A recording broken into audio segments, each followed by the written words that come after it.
Alors bonjour à tous, donc aujourd'hui je vais vous expliquer comment faire germer vraiment simplement donc un noyau de mangue. Donc pour ce faire, donc, lorsque vous avez extrait votre noyau de mangue, donc, il faut nettoyer donc tout le fruit qui est autour. Et après moi ce que je fais c'est que je le laisse sécher après 24 heures. Une fois que toute l'écorce est sèche, vous allez pouvoir extraire le noyau, enfin l'amande. Donc là vous forcez un peu, voilà, vous forcez un petit peu, clac. Voilà, donc là nous avons l'amande. Donc voici, donc hop, c'est hop l'écorce. Donc là voici l'amande. Donc là aussi, il faut faire attention lorsque vous prenez, que ce soit pas tout noir ou à moitié en train de moisir ou de pourrir. Donc là, vous voyez que vraiment l'amande est belle. Donc il n'y a pas de moisissure, de pourriture, donc c'est parfait. Donc ensuite, vous allez prendre un petit récipient. Donc moi, j'ai pris un petit bol. Vous allez prendre donc du coton. Et là, vous allez faire vous pouvez faire des petites miettes comme ça, hop, comme ceci, pour bien recouvrir le fond. Voilà. Après, vous allez disposer donc votre amande, donc comme ceci. Et après, par la suite, donc, vous allez recouvrir avec des petits bouts de coton. Donc, voilà, comme ça à peu près. Donc, faut bien recouvrir, pas éviter qu'il y ait de luminosité. Donc voilà. Et après, donc, vous allez prendre un peu d'eau et vous allez humidifier votre bol avec le noyau dedans. Hop. Voilà, parfait. Donc là, voilà, on a humidifié. Et après, donc l'étape finale, c'est il faut mettre un petit film. Voilà. Vous pouvez mettre un petit film comme ça par-dessus. Pour faire un peu de condensation, c'est pas plus mal. Donc voilà, hop. Et après, vous pouvez éventuellement le percer avec un petit cure-dent. Donc voici. Donc après, comme je disais, vous pouvez prendre un cure-dent et faire quelques trous pour qu'il y ait un peu d'air qui circule quand même. Après moi, ce que je fais, c'est que je le mets à l'obscurité et de préférence dans une zone où il y a un peu de chaleur et d'humidité, comme une salle de bain par exemple. Là, c'est l'idéal, afin de stimuler pleinement la croissance des racines. Alors voilà, donc là on se retrouve 2 semaines plus tard. Donc je reprends mon petit bocal. Et hop, donc voilà, surprise. Je vais vous montrer un peu. Donc voilà, donc là, vous voyez bien que ça a bien germé. Donc 2 semaines après, hein. Hop, je le mets délicatement. Donc voilà. Donc comme vous pouvez le voir, ça a très bien germé. Donc elle a des petites racines qui se forment, commencent à se former. Donc voilà, là, je sais pas si voilà, vous voyez les des mini racines qui se forment aussi tout le long de la grande racine. Et donc là, ce que vous voyez ici, donc la petite tige rouge, c'est ici que va sortir la tige pardon, avec les feuilles. Donc là, ça va s'ouvrir ici. Donc là, une tige qui va sortir rouge et qui après qui va pousser, donc ça va donner les feuilles. Donc voilà. Donc à ce stade-là, vous pouvez très bien le laisser un peu encore pour voir le développement des racines, ou vous pouvez très bien le planter. Donc là maintenant, je vais procéder à la plantation.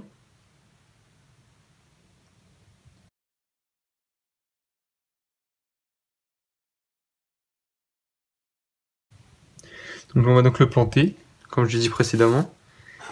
Donc là, vous allez prendre un peu de terre. Donc ce qu'il faut faire, donc là, si ça s'enlève, ça c'est pas grave, vous pouvez l'enlever. Et donc là, vous allez donc essayer de suivre donc comment dire, le sens de pousse des racines pour le planter. Donc si vous voulez, mettons, placer au milieu votre mangue. Donc là, je vais creuser un peu sur le côté. Donc par ici. Donc là, hop, je fais un petit trou. Donc là, je pose délicatement donc la mangue et là, je recouvre je recouvre par-dessus pardon donc les racines. Donc voilà. Après, vous pouvez prendre voilà, un peu de terre.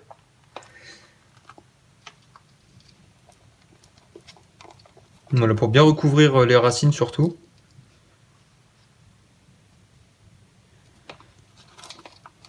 Voilà. Là, vous laissez un peu comme ça si vous voulez. Et donc là, l'étape très importante, c'est qu'il faut laisser donc la mangue, donc le noyau de la mangue exposé à l'air libre. Il faut enterrer vraiment que les racines. Ça, les deux marchent, hein, vous pouvez très bien enterrer, mais quand vous enterrez donc cette partie, après j'ai remarqué que la mangue poussait moins vite. Donc là, le fait que quand il va être exposé au soleil, cette partie va verdir et ça va fournir l'énergie pour que la tige se développe plus rapidement. Donc voilà, donc vous allez planter votre mangue, donc bien recouvrir les racines, et ensuite donc vous arrosez donc par-dessus. Vous arrosez légèrement, comme ceci. Et après donc là vous essayez d'exposer au maximum au soleil.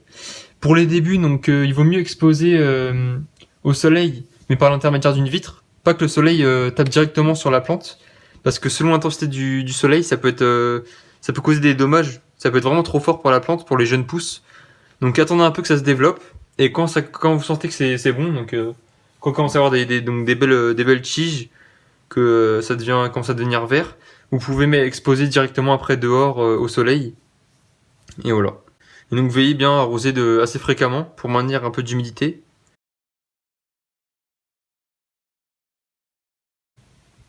Donc voilà, alors là on se retrouve 4 jours après la plantation. Donc comme vous pouvez le voir, donc l'amande, le noyau a un peu verdi.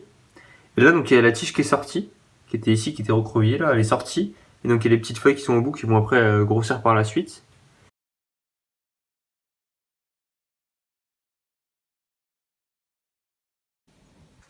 Donc là on se retrouve 2 semaines après la plantation. Donc après avoir fait germer notre mangue et l'avoir planté. Donc comme on peut le voir, c'est très bien développé. Donc là, il y a, comme je vous ai expliqué, donc j'ai laissé l'amande de la mangue en dehors de la terre. Donc c'est un peu verdi. Donc ça a vraiment permis de stimuler plus la croissance de la plante. Comme vous pouvez le voir, c'est très bien développé. Il y a des belles feuilles. Donc pour vous donner un ordre de grandeur par rapport à une pièce de 2 €, je vais prendre la plus grosse des feuilles quand même. Voilà. Donc voilà, pour vous donner un ordre d'idée. Je fais attention parce que c'est encore un peu fragile. C'est vraiment très bien développé. Donc des petites feuilles en dessous là et là-bas. Et donc là, oui, une chose que je voulais rajouter aussi, c'est que, comme vous pouvez le voir, à la base quand vous en serez à cette étape, à la base de la tige, vous allez voir une autre petite tige arriver. Donc là, moi, personnellement, j'en ai deux. Donc j'en ai une ici et une qui est ici. Et donc ce que vous pouvez faire, c'est qu'il faut les enlever. Parce qu'en fait, une partie de l'énergie de la plante va être consommée afin de les produire.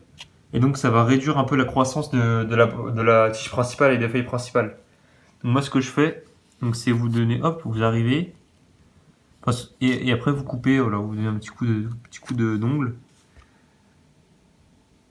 Voilà, donc ça a coupé la tige. Donc voilà, c'était des nouvelles feuilles qui se formaient. Donc ça voilà, faut couper ça. J'ai une autre en bas qui est un peu petit, donc j'attends qu'il se développe. Après non, je peux peut-être l'avoir. Voilà. Là, c'est bon, donc j'ai coupé aussi. Et donc voilà, donc surveillez un peu de temps en temps, voir s'il y a des jeunes pousses qui arrivent pour les couper. Et comme ça, la plante principale va pousser un peu plus vite.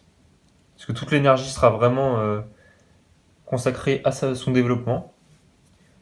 Là maintenant, je vais le replanter dans un plus grand pot pour qu'il y ait plus de nutriments, que les racines puissent se développer. Parce que le problème là, c'est que si si elles se développent en dessous et que une fois, j'oublie d'arroser ou s'il n'y a pas assez d'eau en dessous, ça va sécher, les racines vont mourir.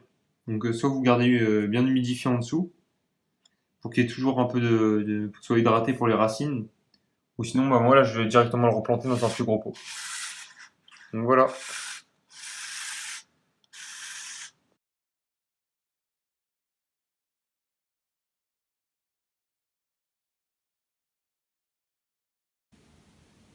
Donc là on est seulement 10 jours donc après la vidéo que vous venez de voir. Donc là ça fait exactement 25 jours que donc le noyau a été planté. Donc comme vous pouvez le voir, la mangue s'est très bien développée. Donc là, les feuilles sont bien redressées. On les voit bien, hein. Donc là, c'est vraiment des très belles feuilles.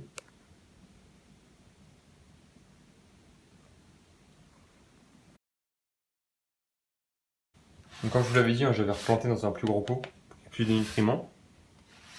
Donc voilà, c'est très bien dressé. Donc là, comme vous pouvez le voir, il y a de nouvelles feuilles qui vont se former. Là, il y en a des plus longues ici. Ici, il y en a d'autres là qui arrivent. Donc après, ça va faire des feuilles par-dessus, ainsi de suite. Et la tige va pousser donc, de plus en plus haut. Et sinon, de manière générale, essayez de garder votre terre humide et d'exposer donc votre mangue au soleil. Et normalement, il n'y a pas de raison, ça devrait bien se développer. Après, oui, donc il y a juste quelques conseils pour l'hiver. Moi, j'avais déjà fait fait pousser des mangues. Et en hiver, avec l'air sec des radiateurs, vu que l'air est chauffé, l'air est vraiment très sec. Et donc les feuilles ont pas assez d'humidité et les feuilles tombent souvent. Donc moi, ce qui s'est passé, c'est que toutes les feuilles étaient tombées et commençaient à noircir. Donc en hiver, vraiment, essayez de mettre dans un endroit assez humide ou sinon vaporiser un peu d'eau de temps en temps sur les feuilles afin qu'elles soient préservées. Parce que sinon, vous risquez de les perdre. Merci à tous d'avoir regardé cette vidéo. Et dites-moi en commentaire donc, si ça a aussi fonctionné pour vous. Donc pour rappel, donc là c'est en 25 jours hein, que j'ai obtenu ça. 25 jours à partir de la plantation en terre. Voilà, merci à tous, au revoir.